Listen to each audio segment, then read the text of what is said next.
Hi all, നമ്മൾ പുതിയൊരു drama start ചെയ്യുകയാണ്. ഡ്രാമയുടെ പേരാണ് ലവ് സ്കൗട്ട്. ഒരു കമ്പനിയുടെ സിഇഒയും സെക്രട്ടറിയും തമ്മിലുള്ള ഒരു ലവ് സ്റ്റോറിയൊക്കെയാണ് ഡ്രാമയിലൂടെ പറഞ്ഞു പോകുന്നത്.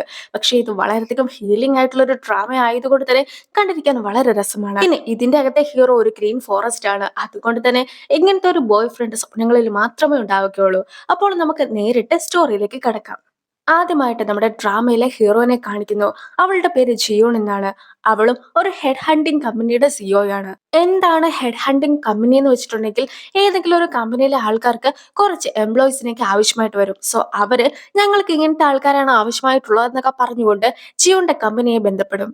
ജിയോന്റെ കമ്പനിയിലുള്ള ആൾക്കാർ എന്താ ചെയ്യുക എന്ന് വെച്ചിട്ടുണ്ടെങ്കിൽ, ഈ ഒരു ജോലിക്ക് ഏറ്റവും ആപ്റ്റ് ആയിട്ടുള്ള ആള് എവിടെയാണ് ഉള്ളതെന്നൊക്കെ കണ്ടെത്തിയിട്ട് അവർക്ക് ഈ ഒരു ജോലിയൊക്കെ വാഗ്ദാനം ചെയ്യും. സോ ഇങ്ങനത്തെ രീതിക്കാണ് അവരുടെ കമ്പനി മുന്നോട്ട് പോകുന്നത്. അവളും ഇപ്പോൾ നേരെ പീറ്റർ എന്നൊരു വ്യക്തിനെ കാണുവാനായിട്ട് എത്തിയിരിക്കുന്നു. നിലവിൽ പീറ്റർ വർക്ക് ചെയ്യുന്നത് കാർ റേസിംഗുമായി ബന്ധപ്പെട്ട ഫീൽഡിലാണ്. അങ്ങനെയിരിക്കെ ഈ ഒരു ഫീൽഡൊക്കെ വിട്ട് താൻ ഒരിക്കലും വരുന്നതായിരിക്കുകയില്ല എന്ന് ജിയോണിനോട് പറയുന്നുണ്ടെങ്കിൽ പോലും പീറ്ററിന് കുറച്ച് സാമ്പത്തികമായിട്ടുള്ള പ്രശ്നങ്ങളൊക്കെ ഉണ്ട്. അതുകൊണ്ട് തന്നെ ജിയോൺ പറയുന്ന ജോലിയൊക്കെ തിരഞ്ഞെടുക്കുകയാണെങ്കിൽ ആ ഒരു പ്രശ്നങ്ങളൊന്നും തന്നെ പിന്നീട് ഉണ്ടാവുകയില്ല എന്ന് ജിയോണും ഉറപ്പു നൽകുന്നു. 20 വർഷങ്ങൾക്ക് മുമ്പാണ് പീറ്റർ ആദ്യമായിട്ട് ഒരു കാർ ഡിസൈൻ ചെയ്തിട്ടുണ്ടായിരുന്നത്. ഒരു ഫാമിലി കാറിന് പോലും ഒരു റേസിംഗ് കാറിന്റെ എക്സ്പീരിയൻസ് ഒക്കെ കൊടുക്കുവാൻ സാധിക്കുന്ന രീതിക്കുള്ള ഒരു ഡിസൈൻ ആയിരുന്നു അത്. 20 വർഷങ്ങൾക്ക് മുമ്പ് അവൻ ചെയ്ത ആ ഒരു ഡിസൈനിലാണ് ഇപ്പോൾ വരുന്ന പുതിയ ഇലക്ട്രിക് വെഹിക്കിൾസ് എല്ലാം തന്നെ നിരത്തിലൊക്കെ ഇറങ്ങുന്നത്. അങ്ങനെ ഇരിക്കെ എന്റെ ക്ലയന്റ് പുതിയതായിട്ടൊരു ഇലക്ട്രിക് വെഹിക്കിൾ ഒക്കെ ഇറക്കുന്നുണ്ട്. അവർക്ക് ഏറ്റവും ബെസ്റ്റ് ആയിട്ടുള്ള ഒരാളെ തന്നെ അതിന്റെ ചുമതല ഏൽപ്പിക്കണമെന്ന് ആഗ്രഹമുണ്ട്. അതുകൊണ്ട് തന്നെ എന്റെ മുമ്പിൽ കണ്ട ബെസ്റ്റ് ആയിട്ടുള്ള ആൾ നീയാണെന്നൊക്കെ പറഞ്ഞുകൊണ്ട് ജിയോണും പീറ്ററിനോട് ഈ ഒരു വർക്കിന്റെ കൂടെ കൂടാമോ എന്നൊക്കെ ചോദിക്കുകയാണ്. നീ കാറിന്റെ മേഖലയിലേക്ക് കടന്നു വന്നത് തന്നെ ഡിസൈനിങ് എന്ന വഴിക്കാണ്. അതുകൊണ്ട് തന്നെ ആ ഒരു ഡിസൈനിലേക്ക് തിരിച്ചു പോകുന്നത് കൊണ്ട് യാതൊരു വിധത്തിലുള്ള കുഴപ്പവും ഇല്ല എന്നും, ഇനി നിനക്ക് വീണ്ടും ഈ ഒരു വർക്കിലേക്ക് തിരിച്ചു വരണമെന്ന് ആഗ്രഹമുണ്ടെങ്കിൽ അതൊക്കെ ചെയ്തതിനു ശേഷം എപ്പോൾ വേണമെങ്കിലും വരാമല്ലോ എന്നും ജിയോണും അവന്റെ അടുത്ത് ചോദിക്കുന്നു. പിന്നീട് പീറ്ററും ആ ഒരു പ്രൊജക്റ്റ് ഒക്കെ ചെയ്യുവാനായിട്ട് സമ്മതിക്കുകയും പ്രൊജക്ട് കംപ്ലീറ്റ് ചെയ്ത് കൊടുക്കുകയും ചെയ്യുകയാണ്. അടുത്തതായിട്ട് ജിയോന്റെ ഒരു ഇന്റർവ്യൂ ഒക്കെ നടക്കുകയാണ്. ആങ്കറും അവളുടെ അടുത്ത് എങ്ങനെയുള്ള ആൾക്കാരെയൊക്കെയാണ് നിങ്ങൾ സാധാരണയായിട്ട് തിരഞ്ഞെടുക്കാറുള്ളത് എന്ന് ജിയോന്റെ അടുത്ത് ചോദിക്കുമ്പോഴത്തേക്കും ഓരോ പോസ്റ്റിനും ഓരോ വിലയൊക്കെ ഇട്ടിട്ടുണ്ടാവും. ആ ഒരു വിലയ്ക്ക് അനുയോജ്യനായിട്ടുള്ള ആളെ ആയിരിക്കും ഞാനും തിരഞ്ഞെടുക്കുക. നിങ്ങൾ ഓരോരുത്തരും നിങ്ങൾക്കൊരു വിലയിടണം. മാത്രമല്ല, നിങ്ങൾക്ക് ഇപ്പോൾ കിട്ടുന്ന ശമ്പളമൊക്കെ നിങ്ങൾക്ക് തന്നെ അർഹതയുള്ളതാണോ എന്ന് സ്വയം ചിന്തിച്ചു നോക്കണമെന്ന ഒരു രീതിക്കുള്ള മറുപടിയൊക്കെ ആയിരുന്നു ജിയോണും കൊടുത്തിട്ടുണ്ടായിരുന്നത്. അടുത്തതായിട്ട് ജിയോന്റെ ഒരു ശീലത്തെ കുറിച്ചൊക്കെയാണ് കാണിക്കുന്നത്. അതായത് ജിയോൺ നേരെ ഒരു കാറിലേക്കൊക്കെ ചെന്ന് കയറിയിട്ട് നമുക്ക് ഓഫീസിലേക്ക് പോകാമെന്നൊക്കെ പറയുന്നുണ്ട്. പക്ഷെ യഥാർത്ഥത്തിൽ അത് അവളുടെ കാർ ആയിരുന്നില്ല. ഇതുപോലെ എപ്പോഴും അവൾ മാറി മാറിയൊക്കെയാണ് കാറിൽ കയറാറുള്ളത്. കാറിന്റെ റിയൽ ആയിട്ടുള്ള ഓണറൊക്കെ വരുമ്പോഴത്തേക്കും അവളും ഒന്നും അറിഞ്ഞിട്ടില്ല എന്ന രീതിക്കൊക്കെ ഇറങ്ങിപ്പോകുന്നു. ഇനി ജിയോന്റെ ഫ്രണ്ടും കൊളീഗും ആയിട്ടുള്ള ഒരു വ്യക്തിയുണ്ട്, മിയായി. എല്ലാ ദിവസവും ഒരേ കാറിലൊക്കെയാണ് വന്നു പോകുന്നത്. എന്നിട്ട് പോലും എന്തുകൊണ്ടാണ് നീ കാറൊക്കെ മറന്നു പോകുന്നതെന്ന് മിയയും ജിയോന്റെ അടുത്തൊക്കെ ചോദിക്കുന്നുണ്ട്. പക്ഷെ ജിയോണും അവളുടെ ക്ലയൻസിന്റെ പേരൊന്നും തന്നെ ഒരിക്കലും മറക്കാറില്ല. ജിയോണിന് നേരത്തെ സെക്രട്ടറി ഒക്കെ ഉണ്ടായിരുന്നെങ്കിൽ പോലും ഓരോ സെക്രട്ടറിയും ഇവളുടെ പെരുമാറ്റമൊക്കെ കണ്ട് സഹിക്കുവാൻ സാധിക്കാതെ അവിടെ നിന്ന് പോവാറൊക്കെ ഉണ്ട്. സോ നിലവിൽ സെക്രട്ടറി ഇല്ലാതെയൊക്കെയാണ് അവളും വർക്ക് ചെയ്യുന്നത്.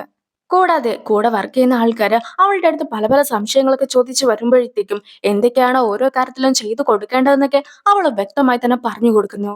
ഇനി ഓഫീസിലെത്തുന്ന അവളും ബാഗൊക്കെ വലിച്ചെറിയുകയാണ്. എവിടെയാണ് ബാഗ് ചെന്ന് വീഴുന്നതെന്ന് പോലും അവൾ ശ്രദ്ധിക്കുന്നില്ല. ഇനി അവളുടെ റൂമും വളരെയധികം അലങ്കോലമായിട്ടൊക്കെയാണ് കിടക്കുന്നത്.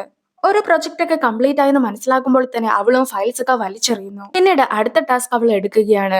ഈ ഒരു സമയത്ത് അവൾക്ക് യാങ് എന്ന ഒരു വ്യക്തിനെ ആയിരുന്നു ആവശ്യമായിട്ടുണ്ടായിരുന്നത്. യാങ് ഹാൻസോ ഇലക്ട്രോണിക്സ് എന്ന ഒരു കമ്പനിയിലേക്കാണ് നിലവിൽ വർക്ക് ചെയ്യുന്നത്. അവന്റെ വർക്കൊക്കെ സ്റ്റാർട്ട് ചെയ്ത കമ്പനി തന്നെ അതാണ്. മാത്രമല്ല അവിടെ നല്ല രീതിക്ക് തന്നെ അവൻ പെർഫോം ചെയ്യുന്നത് കൊണ്ടാണ് അവന് മറ്റേ കമ്പനിയിലേക്ക്, അതായത് പുതിയ കമ്പനിയിലേക്ക് റിക്രൂട്ട് ചെയ്യണമെന്ന് പറഞ്ഞിട്ടുള്ള ഒരു ഓഫറൊക്കെ ജിയോണിന് വന്നിട്ടുണ്ടായിരുന്നതും. കൂടാതെ അവന് ഈ ഒരു ജോലിക്കൊക്കെ റിക്രൂട്ട് ചെയ്യുകയാണെങ്കിൽ നല്ല രീതിക്കുള്ള ബോണസ് പോലും അവർ ഓഫർ ചെയ്തിട്ടുണ്ടായിരുന്നു.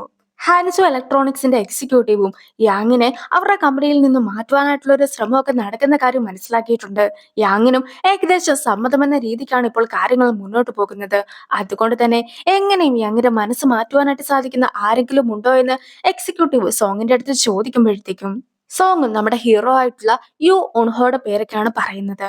ഹാൻസു ഇലക്ട്രോണിക്സിന്റെ മാനേജറാണ് ഉൻഹോ. മാത്രമല്ല ഉൻഹോയ്ക്ക് ആ ഒരു ഓഫീസിൽ തന്നെ വളരെയധികം പോപ്പുലാരിറ്റി ഒക്കെ ഉള്ള ഒരു വ്യക്തിയാണ്. യാങ്ങും ഓഫീസ് മാറുവാനായിട്ട് ആലോചിക്കുന്ന കാര്യം എല്ലാം തന്നെ ഇപ്പോൾ ഉൻഹോയും അറിഞ്ഞിരിക്കുന്നു. അതുകൊണ്ട് തന്നെ യാങ്ങിനെ കാണുവാനായിട്ട് അവനും ചെല്ലുന്നു. പക്ഷെ അന്നത്തെ ദിവസം യാങ് ലീവിലായിരുന്നു ഉണ്ടായിരുന്നത്. അങ്ങനെയിരിക്കെ യാങ് എവിടെയായിരിക്കും പോയിട്ടുണ്ടാവുക എന്നൊക്കെ ആലോചിച്ച് അവിടേക്ക് പോകുവാനായിട്ട് തുടങ്ങുകയാണ് ഊൺഹോയും. യാങ് ഇന്നത്തെ ദിവസം ലീവൊക്കെ എടുത്തിട്ട് ഹെഡ് ഹണ്ടർ കമ്പനിയുമായിട്ട് മീറ്റിംഗ് ഒക്കെ നടത്തുവാനായിട്ടാണ് ഉദ്ദേശിക്കുന്നതെങ്കിൽ ഉറപ്പായിട്ടും അവൻ കമ്പനിക്ക് ഉപേക്ഷിച്ച് തന്നെ പോകുന്നതായിരിക്കും. സോങ്ങിന് നിന്നെ ഇഷ്ടമില്ലെന്നുള്ള കാര്യം നിനക്കറിയാമല്ലോ. സോ യാങ്ങിനെ കമ്പനിയിലേക്ക് പിടിച്ചു നിർത്തുവാനായിട്ട് നിനക്ക് സാധിക്കുകയില്ല എന്ന് ഉറപ്പുള്ളത് കൊണ്ട് മാത്രമാണ് സോങ്ങും നിനക്ക് വേണ്ടി ഈ ഒരു ടാസ്ക് ഒക്കെ തന്നിട്ടുണ്ടായിരുന്നതെന്ന് അവന്റെ കൂടെ ഉണ്ടായിരുന്ന കിം ഒക്കെ പറയുന്നുണ്ട്. എങ്കിൽ പോലും ഈ ഒരു വർക്ക് നല്ല രീതിക്ക് തന്നെ തനിക്ക് ചെയ്യുവാൻ പറ്റുമെന്ന ഒരു വിശ്വാസത്തിലാണ് ഓൺ ഹോയും ഉള്ളത്. യാങ് ജിയോണിനെ മീറ്റ് ചെയ്യുവാനായിട്ടായിരുന്നു പോയിട്ടുണ്ടായിരുന്നത്. കഴിഞ്ഞ 22 വർഷമായിട്ട് ഹാൻസോ ഇലക്ട്രോണിക്സിന് വേണ്ടിയിട്ടാണ് യാങ് വർക്ക് ചെയ്യുന്നത്. അതുകൊണ്ട് തന്നെ ഈ ഒരു സമയത്ത് മറ്റൊരു കമ്പനിയിലേക്ക് പോകുന്നത് റിസ്ക് അല്ല എന്നൊക്കെ ജിയോന്റെ അടുത്ത് യാങ് ചോദിക്കുന്നുണ്ടെങ്കിലും യാങ് നിലവിൽ വർക്ക് ചെയ്യുന്ന കമ്പനി റിസർച്ചിന് അധികം പ്രാധാന്യമൊന്നും കൊടുക്കാത്തൊരു കമ്പനിയാണ്. പക്ഷേ ഇപ്പോൾ യാങ്ങിന് വേണ്ടി ഓഫർ വന്നിട്ടുള്ള കമ്പനിയിൽ അവന്റെ തന്നെ റിസർച്ച് ഒക്കെ നടത്തുവാനായിട്ട് അവർ സമ്മതിച്ചിട്ടുണ്ട്. അത് കൂടാതെ യാങ് ആഗ്രഹിക്കുന്ന രീതിക്കുള്ള ഒരുപാട് ഓഫേഴ്സ് ഒക്കെ അവർ നൽകുന്നുണ്ട്. നീയും നല്ലതുപോലെ തന്നെ ആലോചിച്ച് ഒരു തീരുമാനം എടുക്കുക എന്ന് പറഞ്ഞുകൊണ്ട് ഓഫേഴ്സ് എല്ലാം തന്നെ അടങ്ങുന്ന ഒരു ഫയലൊക്കെ യാങ്ങിനെ ഏൽപ്പിക്കുവാനായിട്ട് ജൂൺ തുടങ്ങുമ്പോഴത്തേക്കുമായിരുന്നു അവിടേക്ക് ഉൺഹോ എത്തിയിട്ടുണ്ടായിരുന്നത്. സാധാരണഗതിക്ക് വലിയ സ്ട്രെസ് ഒക്കെ തോന്നുന്ന സമയത്താണ് യാങ് ഈ ഒരു സ്ഥലത്ത് എത്താറുള്ളത്. അതുകൊണ്ട് തന്നെ മിക്കവാറും അവൻ ഇവിടെ തന്നെ കാണുമെന്നൊക്കെ വിചാരിച്ചിട്ടായിരുന്നു ഉൺഹോയും ഇതേ സ്ഥലത്തേക്ക് തന്നെ എത്തിയത്. ഓൺഹോയും അവന്റെ കയ്യിലുള്ള ബിസിനസ് കാർഡ് ജിയോണിനെ ഏൽപ്പിച്ചതിന് ശേഷം യാങ് ഞങ്ങളുടെ കമ്പനിയിൽ വളരെയധികം പ്രധാനപ്പെട്ട ഒരു പൊസിഷനിലിരിക്കുന്ന വ്യക്തിയാണ്. അതുകൊണ്ട് തന്നെ ഇപ്പോൾ ഞാനും ഇവന്റെ അടുത്ത് കുറച്ചു നേരം സംസാരിക്കാനായിട്ട് പോവുകയാണെന്നൊക്കെ യാങ്ങിനോട് പറയുമ്പോൾ തന്നെ അത്രയും നേരം ജിയോൺ സംസാരിച്ച കാര്യങ്ങളെക്കുറിച്ച് ഒന്നും തന്നെ അന്വേഷിക്കാതെ യാങ്ങും നമുക്ക് പിന്നീട് ഒരിക്കൽ ഇതിനെക്കുറിച്ചൊക്കെ സംസാരിക്കാമെന്ന് പറഞ്ഞ് ജിയോന്റെ അടുത്ത് നിന്നും പോവുകയാണ്. മാത്രമല്ല ഓൺഹോയുടെ അടുത്തും നമുക്ക് ഓഫീസിൽ ചെന്നതിന് ശേഷം സംസാരിക്കാമെന്ന് പറഞ്ഞു പോകുന്നു. എല്ലാവർക്കും അവർ ആഗ്രഹിക്കുന്ന രീതിക്കുള്ള പണമൊക്കെ കൊടുക്കുകയാണെങ്കിൽ നിലവിൽ വർക്ക് ചെയ്യുന്ന കമ്പനിയിൽ നിന്നും മറ്റൊരു കമ്പനിയിലേക്ക് മാറ്റുവാനായിട്ട് സാധിക്കുമെന്നൊക്കെ ജോൺ പറയുമ്പോഴത്തേക്കും ഏതൊരാൾക്കും അവർ വർക്ക് ചെയ്യുന്ന കമ്പനിയുമായിട്ട് ഒരു അറ്റാച്ച്മെന്റ് ഒക്കെ ഉണ്ടാവും. പക്ഷെ നിങ്ങൾ ഒരു കമ്പനിയിലെ ഏറ്റവും നല്ല തൊഴിലാളിയെ അവിടെ നിന്ന് മാറ്റുവാനായിട്ട് ശ്രമിക്കുന്ന ഒരു വ്യക്തിയാണ്. അങ്ങനെ ഇരിക്കെ നിങ്ങൾക്ക് ഒരിക്കലും ഒരു എംപ്ലോയിക്ക് കമ്പനിയിലുള്ള സെന്റിമെന്റ്സിനെ കുറിച്ച് ഒന്നും തന്നെ അറിയിക്കില്ല. കൂടാതെ ഈ അങ്ങനെ നിങ്ങൾക്ക് ഒരിക്കലും പണം വെച്ചിട്ട് കീഴടക്കുവാനും സാധിക്കുകയില്ല. പണമോ പേഴ്സണൽ ആയിട്ടുള്ള ആനുകൂല്യങ്ങളോ ഒന്നുമല്ല ഒരു കമ്പനിയിലുള്ള എംപ്ലോയിന്റെ വിശ്വസ്തത അതൊരിക്കലും മാറ്റിയെടുക്കാനായിട്ട് സാധിക്കുകയില്ല എന്നൊക്കെ ഉൺഹോയും പറയുമ്പോഴത്തേക്കും ഒരു കമ്പനി ഒരിക്കലും ഒരു വർക്കറിന്റെ കാര്യത്തിലുള്ള ഉത്തരവാദിത്വം ഒന്നും തന്നെ ഏറ്റെടുക്കുകയില്ല എന്ന സത്യം നീ ഇതുവരെ മനസ്സിലാക്കിയിട്ടില്ല. അതൊക്കെ മനസ്സിലാക്കുന്ന ഒരു കാലമൊക്കെ ഉടനെ തന്നെ വരുന്നതായിരിക്കുമെന്ന് പറഞ്ഞ് ജിയോണും പോകുന്നു. അവരുണ്ടായിരുന്നത് ഒരു ബുദ്ധിസ്റ്റ് ദേവാലയത്തിലൊക്കെ ആയിരുന്നു. അവിടെ നിന്നും അവർ പുറത്തേക്ക് കടക്കുമ്പോഴത്തേക്കും ഇരുട്ടിയിട്ടുണ്ടായിരുന്നു. അങ്ങനെ ഇരിക്കെ സ്റ്റെപ്പൊക്കെ ഇറങ്ങുന്ന ജിയുന്റെ ഫോണിലെ ചാർജൊക്കെ പെട്ടെന്ന് ഓഫ് ആകുന്നത് കൊണ്ട് തന്നെ പിന്നീട് ഫോണിലുണ്ടായിരുന്ന ടോർച്ചും പ്രവർത്തിക്കാതെയാകുന്നു. അവളുടെ പിന്നാലെ നടന്നു വന്നിട്ടുണ്ടായിരുന്ന ഉൺഹോ ആണ് പിന്നീട് അവൾക്ക് വഴിയൊക്കെ കാണിച്ചു കൊടുക്കുന്നത്. എന്തായാലും വെട്ടമുള്ള സ്ഥലത്തേക്കൊക്കെ അവർ കടന്നു കഴിയുമ്പോഴത്തേക്കും ഇനി ഒരിക്കലും നമ്മൾ പരസ്പരം കാണാതിരിക്കുവാനായിട്ട് ശ്രദ്ധിക്കണമെന്നൊക്കെ ജിയോണും ഉൺഹോയുടെ അടുത്ത് പറയുന്നുണ്ട്. ആ ഒരു സീനോട് കൂടി ഈ ഒരു വീഡിയോ അവസാനിപ്പിക്കുന്നു. അടുത്തൊരു വീഡിയോ ആയിട്ട് നമുക്ക് എത്രയും വേഗം കാണാം. ബൈ.